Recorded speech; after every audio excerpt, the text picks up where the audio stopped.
Oke, selamat malam dan, balik lagi di konten, gue, tapi malam ini gue nggak akan konten mengenai jersey dan lain-lain atau, mengenai fotografi secara spesifik, tapi mungkin akan sedikit, menyinggol ke sana, membahas sedikit tentang fotografi, lebih tepatnya, eee, mengenai gue, kenapa mungkin bisa sampai jadi fotografer, pengen jadi fotografer gitu ya.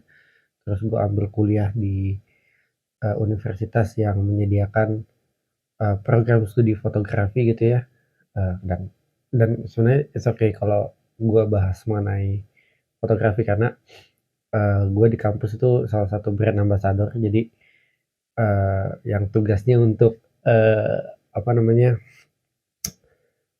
mempromosikan, apa namanya, kampus dan program studi gue. Jadi, walaupun gue udah jadi alumni ambassador ya, tapi gue rasa masih berkaitan lah gue untuk membahas ini. Dan sorry kalau videonya lama banget untuk video ini karena gue ngomong di sini, itu out of nowhere gitu ya, karena gue tadi sebenarnya sedikit nggak enak badan, terus jam 8, jam 9 malam itu gue tidur, eee, nggak tahu tiba-tiba di otak gue ada sedikit, sebuah apa ya, imajinasi atau bukan imajinasi ya, pencerahan gitulah kayak, "Oh, kayaknya ternyata ini nih maksud atau prinsip hidup gue, kayaknya ternyata yang gue katakan tuh ini," gitu.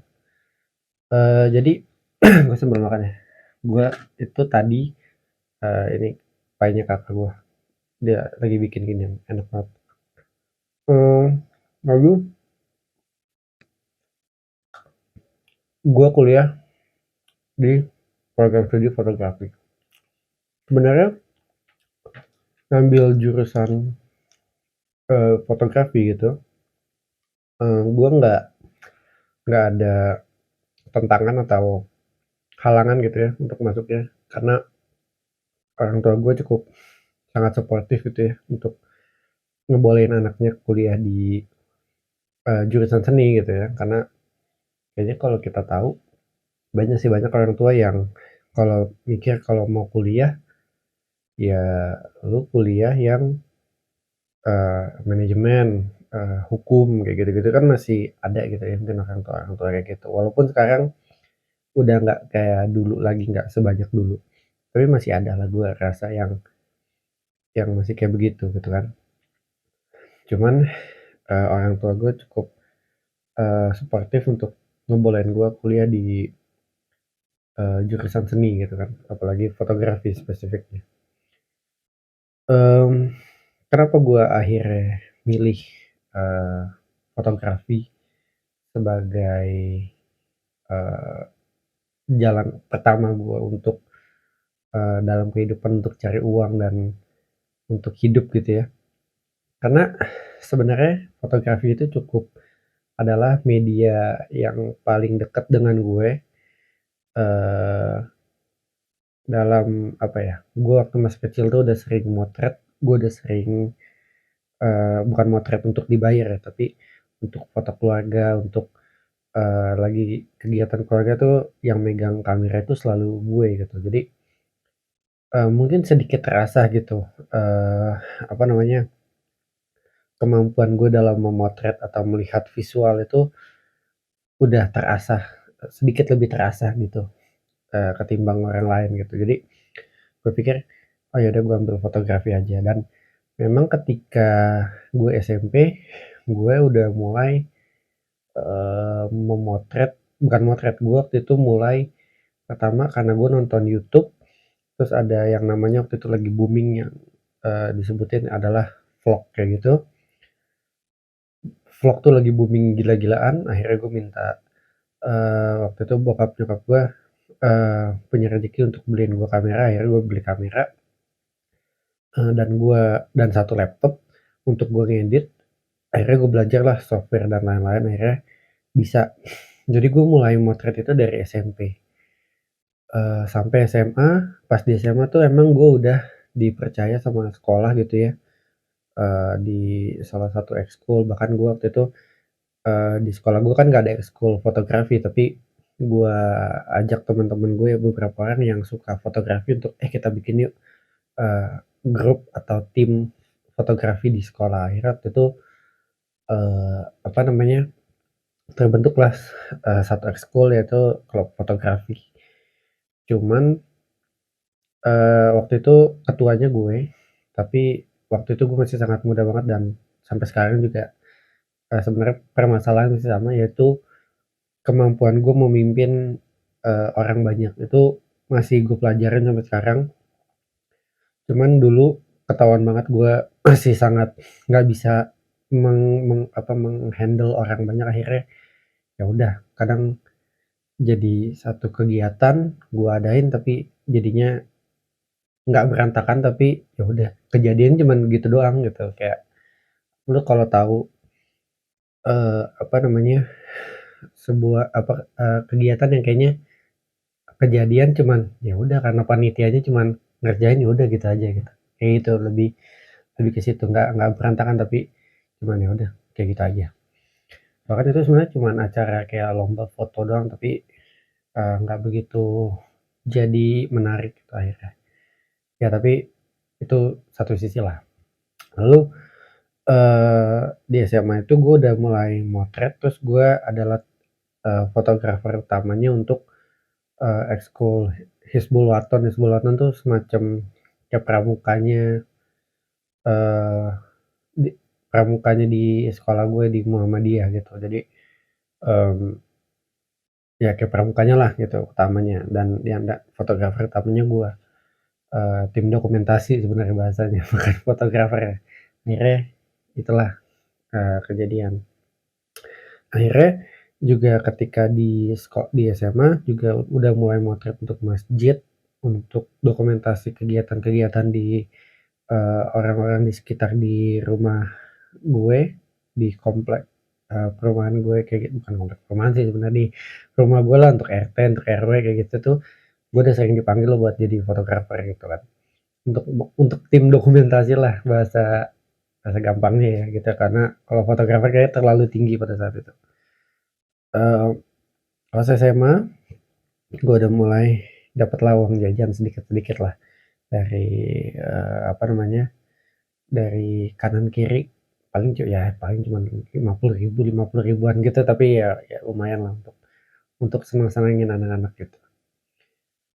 Cuman pas lalu nggak cuman, tapi lalu, gue, pas kuliah, waktu itu gue kenal salah satu, eee, apa namanya, sebuah, apa, kayak komunitas fotografi gitu, galeri gitu ya. Eee, di situ gue kenal dengan, beberapa alumni dari, kampus gue. Ya terus gue tanya, "Oh ada kuliahnya fotografi tuh ada ya?" Gitu ya. Ternyata nggak cuman kuliah doang gitu, nggak cuman, eee, sekedar komunitasnya, tapi ternyata mereka adalah alumni dari, program studi fotografinya gitu. Terus akhirnya di situ gue ambisius banget untuk, bukan ambisius, tapi gue di situ adalah, eee, poin utama gue untuk kuliah, ya gue mau masuk fotografi gitu, entah itu multimedia atau itu, eee, apa namanya, sinematografi dan lain-lain, pokoknya gue pengen yang berhubungan dengan fotografi. Tapi akhirnya gue pikir gue nggak terlalu suka ngedit video dan bikin film dan lain-lain. Film gue masih suka, tapi kalau ngedit-ngedit gitu gue nggak terlalu suka. Akhirnya gue pikir, gue maunya foto, ya udah gue ambil fotografi lah gitu gampangnya. Cuman, eee, ketika gue mau ambil fotografi, di situ ada dilema antara gue ambil DKV atau fotografinya aja gitu. Karena orang bilang DKV sama aja kok sama fotografi, ya orang malah DKV lebih untung lo kalau masuk DKV karena, lu dapat videografinya juga, dapat sinematografinya juga, dapat sketching dan lain-lain juga, ya pokoknya lebih lengkap katanya. Tapi gue pikir, ya kalau gue mau jadi fotografer ngapain gue belajar videografi dan lain-lain gitu, karena ya pada saat itu gue mikir gitu. Dan menurut gue bener sih, karena fokus gue emang jadi fotografer bukan jadi director atau apapun. Walaupun mungkin nanti ke depannya kalaupun eh, apa namanya, bahasa gampangnya mengaminkan kalau misalkan itu terjadi jadi direktur dan lain-lain, direktur atau apapun, ya kita jangan pernah menutup kemungkinan untuk hal-hal tersebut gitu. Lalu eh, di kuliah gue belajar eh, apa namanya, fotografi gitu. Dan kenapa sih, salah satu alasan tadi gue bilang karena gue kenal dengan apa namanya, alumni fotografi, jadi gue pikir karena gue pengen masuk fotografi aja gitu kan. Tapi em, fotografer, menjadi fotografer itu kan sebenarnya cita-cita gue dari kecil gitu sebenarnya. Karena eh gue ngeliat kayaknya fotografer tuh, jujur ya, gue ngerasa gini, kayaknya jadi fotografer gampang banget gitu. Karena eh lu tinggal motret, dapat duit, kerjaan lu kelar udah pulang gitu. Gue mikir gitu karena boleh jujur sebenarnya gue tipikal orang yang cukup males. Jadi gue hanya pengen mengerjakan sesuatu yang menurut gue gampang gitu. Tapi karena pada dasarnya gue bukan gampang, tapi gue sekarang kalau ngerjain sesuatu itu gue hal yang susah, gimana caranya biar kerjaan yang susah ini jadi gampang buat gue gitu. Entah gue cari caranya, entah gue cari akal-akalannya lah gitu. Karena menurut gue banyak hal yang bisa diakal-akalin gitu untuk biar kerjaannya lu nggak ribet-ribet banget gitu. Tapi itu mungkin di video lain lah kita bahas mengenai kemalasan gitu. Terus em, setelah gue mikir gue bakalan jadi apa, masuk fotografi, dan memang secara tidak langsung, secara official gue bisa bilang, walaupun belum belum lulus tapi kan nggak mesti validasi itu ya. Cuman gini, gue merasa bahwa gue udah cukup punya, udah bukan cukup ya, tapi gue beberapa kali udah menghasilkan uang dengan fotografi. Jadi ya secara secara official mungkin udah bisa dibilang anak fotografi lah gitu, anak fotografer. Jadi bisa dibilang fotografer gitu. Walaupun sekarang masih belajar karena sekarang juga masih belum lulus, dikit lagi. Terus gue makan dulu deh. No, gue pikir hmm, cuman ketika gue belajar apa, pas lagi beberapa kali pertama kali ngambil job gitu ya, gue tuh merasa kayak nggak percaya gitu. Karena gue pikir waktu masih kecil fotografi itu cuman jadi impian atau cita-cita yang cuman kalau lu ditanya mau jadi apa, fotografer gitu, kayak cuman semacam itu. Tapi ternyata mungkin itu jadi doa kali ya, karena secara nggak langsung ternyata Tuhan Allah mengabulkan apa yang gue katakan dulu gitu.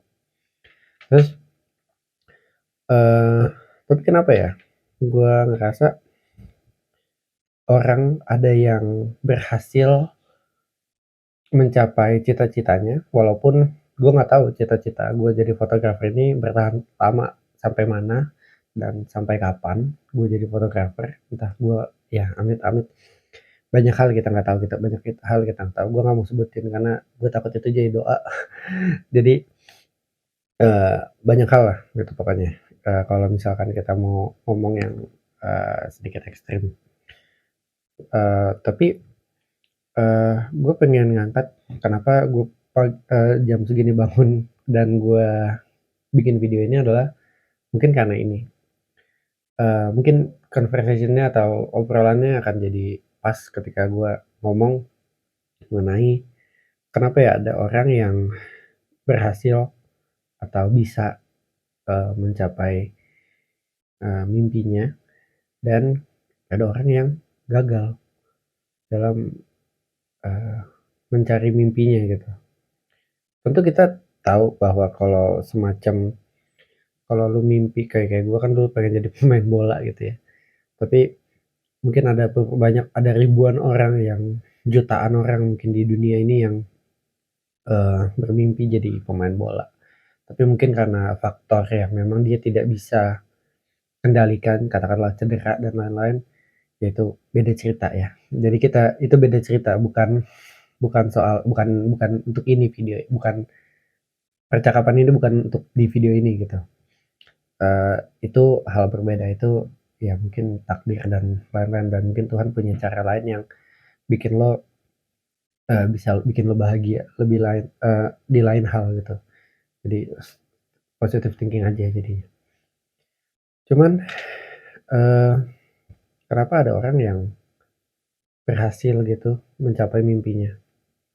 Menurut gue, eee, orang akan berhasil kalau dia, eee, jadi gini, kadang kan kita di kehidupan, ada yang namanya kita dikritik. Dikritik itu sebenarnya, mmm, nih gue membahasakan di video ini, kritik itu adalah sesuatu yang agak negatif ya. Jadi sebenarnya kritik nggak negatif, tapi gue membahasakan untuk video ini biar gampang dicerna aja deh. Kadang ada orang, apa namanya, kritik itu sesuatu yang kayaknya, "Oh buruk nih, lu nggak bagus nih, lu kurang di sini, lu kayaknya agak nggak deh di sini," gitu, kayak gitu. Eee, Kadang kritik itu emang bikin down, tapi di satu sisi kadang-kadang emang itu yang bikin bangkit juga. Terus juga di lawannya kritik itu, eee, gue bisa sebutin namanya pujian gitu, bentar, pujian. Mmm, Menurut gue untuk seseorang bisa mencapai atau bisa at least, menyentuh mimpinya, menurut gue itu kita bisa nilai dia dari 2 hal, yaitu pujian dan kritikan. Lah ya lawannya kritikan ya pujian, tadi gue bilang. Terus nilainya dari mana, Fit? Eee, Lo nilai orang dari kritikan dan pujian itu berdasarkan apa gitu? Kalau menurut gue, eee, dari seberapa kuat dia menghadapi kritikan dan seberapa jauh dia bisa menerima sebuah pujian gitu. Karena, eee, kalau lu, eee, banyak orang gini, eee, terlalu dikritik gitu ya, dia bikin ini langsung kena kritikan terus, dia nggak sempet dapetin pujian, akhirnya dia akan menyerah dengan, eee, mimpinya gitu. Dia akan berhenti sendiri gitu karena dia pikir, "Ah, gue sangat buruk di bidang ini," gitu. Karena toh semua orang kritik gue, semua orang bilang buruk soal gue. Akhirnya ya gue berhenti aja gitu. Akhirnya tuh dia membunuh mimpinya sendiri. Akhirnya he give up dengan kemampuannya. Padahal mungkin kalau dia kuat-kuatin sedikit ya, dia tahan diri gitu ya, setahun 2 tahun lagi dan tidak memikirkan kritikan yang lain, kritikan-kritikan tersebut, mungkin dia kalau dalam dunia sepak bola bakalan become the GOAT ya, kayak mungkin kayak Messi atau Ronaldo, dia akan sehebat itu. Tapi karena dia terlalu banyak menerima kritikan, akhirnya dia tidak kuat dan ya udah, he give up aja dengan mimpinya gitu. Itu terlalu bahaya kalau orang terlalu banyak menerima, kritikan menurut gua, atau terima masukan yang kayaknya, "Oh lu nggak bagus di sini, oh lu nggak ini, oh lu nggak ini," gitu. Padahal sebenarnya ya sebenarnya dia bisa bagus gitu. Padahal mungkin dia dia kalau dia lanjutin, dia nggak mikirin kritiknya, mungkin dia akan, "Oh nggak, gua nggak mikirin kritikan." Dia mungkin akan jadi kayak Messi atau Ronaldo kalau dalam dunia sepak bola. Ini di bidang apapun ya, mau bidang fotografi, mau bidang, eee, kayak masak ataupun lah, pokoknya hal-hal tersebut, itu akan kemudian dia akan menjadi yang paling hebat gitu sebenarnya. Tapi ya karena dia dimulai dengan kritikan semua, ya udah akhirnya hilang. Nah, yang kedua adalah orang yang terlalu banyak menerima pujian gitu. Akhirnya mungkin mungkin dia orang yang baik, mungkin dia orang yang, secara personal orangnya, eee, sangat bukan humoris, baiklah sama orang gitu. Jadi orang senang dengan kepribadian dia gitu, sehingga orang nggak enak dengan, ngomong kalau, "Oh lu nggak bagus loh di sini, oh lu nggak pas loh di sini, oh lu nggak inilah di sini," gitu, nggak oke gitu, atau nggak ngasih kritik sama sekali. Dia orang ngasih pujian aja ke dia, "Oh kamu bagus, oh kamu keren, oh kamu hebat, oh kamu luar biasa," dan lain-lain. Akhirnya, dia, eee, lupa bahwa ada yang namanya ketidaksempurnaan, sehingga, dia karena dia menerima pujian terus, ya, dia dimandikan dengan pujian, haus pujian itu, eee, dia akan, tolak ukurnya hanya akan pada dirinya sendiri, gitu. Jadi kalau gua masak nih, terus gua masukin garam, gua masukin gula, gua masukin merica, apa pun segala macam, terus padahal masakan asem tuh, asem, asin, pedes gitu kan, yang nggak enak lah pokoknya rasanya. Tapi orang mungkin karena gua baik orangnya, terus, eee, orang suportif aja sama gua kayak, "Eh, Fit, enak kok makanan lu," gitu kan, padahal pedes, asem, nggak enak gitu. Tapi karena semua orang ngomong kayak gitu, akhirnya dia melakukan hal tersebut selama bertahun-tahun, karena dia pikir, "Gua bikin kayak gini aja it's okay ya, nggak ada yang kritik, nggak ada yang ngerasa dirugikan, nggak ada yang ngerasa nggak nyaman, ya berarti gue masternya, berarti gue jagonya," gitu kan. Akhirnya menjadikan dia, eee, apa ya, menjadikan dia hanya tolak ukurnya dirinya sendiri. Akhirnya ketika nanti ada suatu satu orang yang berani kritik dia, dia akan menganggap bahwa orang itu yang salah, karena ya semua orang bilang enak kok, kok cuman dia doang yang ngomong nggak enak, padahal yang bener orangnya itu. Dia bilang, "Asem nih, nggak enak nih, rasanya pedas doang," segala macam. Orang yang ke gue ya akan menganggap, "Ini orang gila ya, orang orang lain semua bilang enak kok ya lu doang nggak enak." Ya kayak gitu. Sehingga akhirnya dia terlena dengan, eee, kepercayaan dirinya, overconfidence-nya, akhirnya dia merasa, "Oh ya udah, kalau gua enak terus," akhirnya orang lain karena tahu yang sebenarnya support dia, yang puji dia, tapi tahu sebenarnya itu nggak enak, juga nggak akan mau, eee, nolong dia karena ya dia tahu sebenarnya masakannya nggak enak gitu, tapi, eee, apa namanya, dirinya tuh terlalu merasa percaya diri jadi kayak, "Ah ya udah, kok semua orang doyan," gitu. Tapi karena orang lain tahu nggak enak, ya nggak akan dipakai, hidupnya nggak akan berkembang, dia nggak akan punya satu, apa namanya, standar gitu ya, untuk dia bilang, "Oh gua harus kayak gini nih," gitu.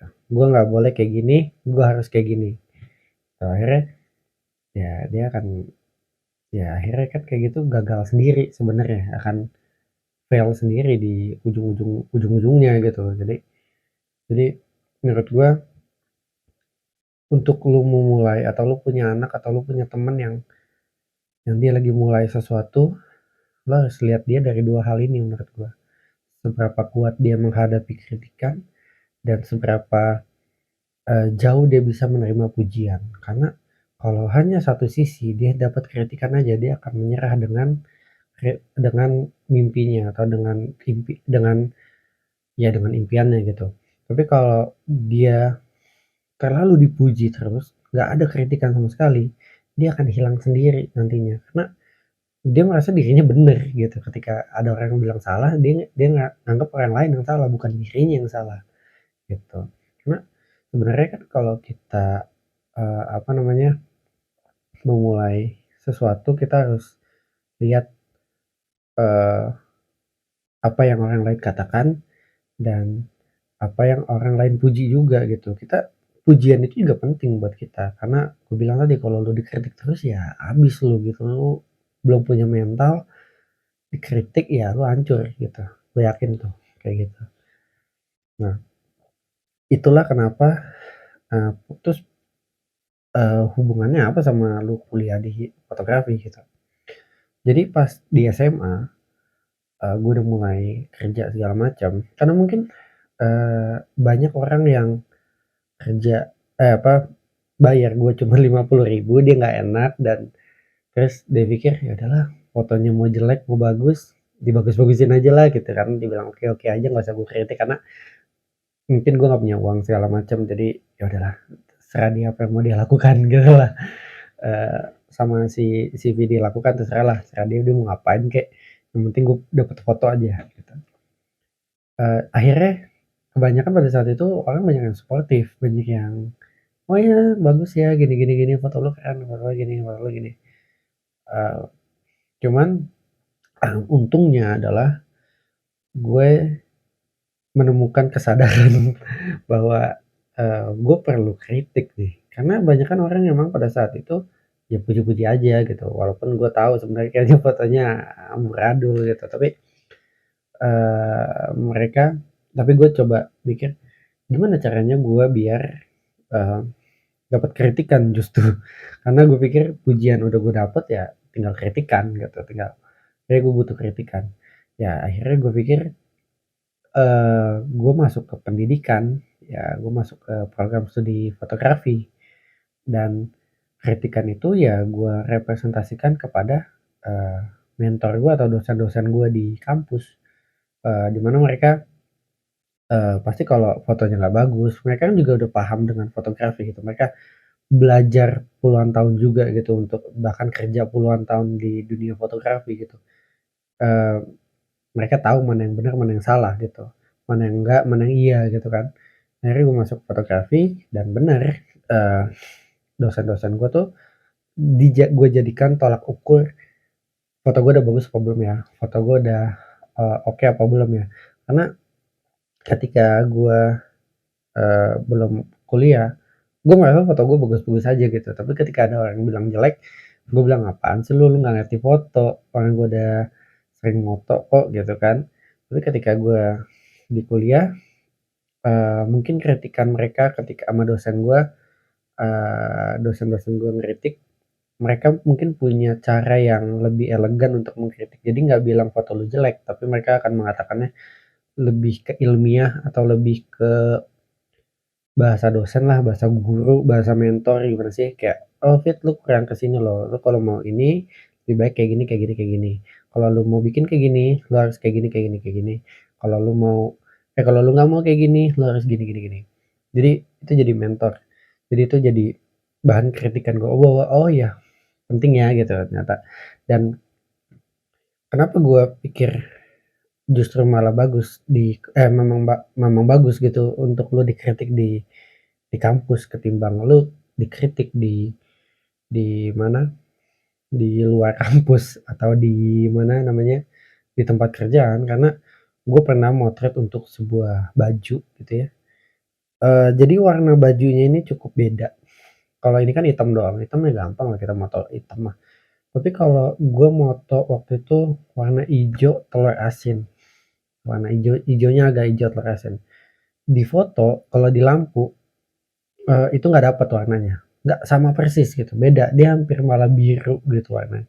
Terus gue mikir, "Aduh gimana nih caranya untuk gue bikin warnanya yang tepat?" Mungkin waktu itu gue juga masih awal-awal motret, jadi kayaknya masih masih bingung gitu motretnya gimana.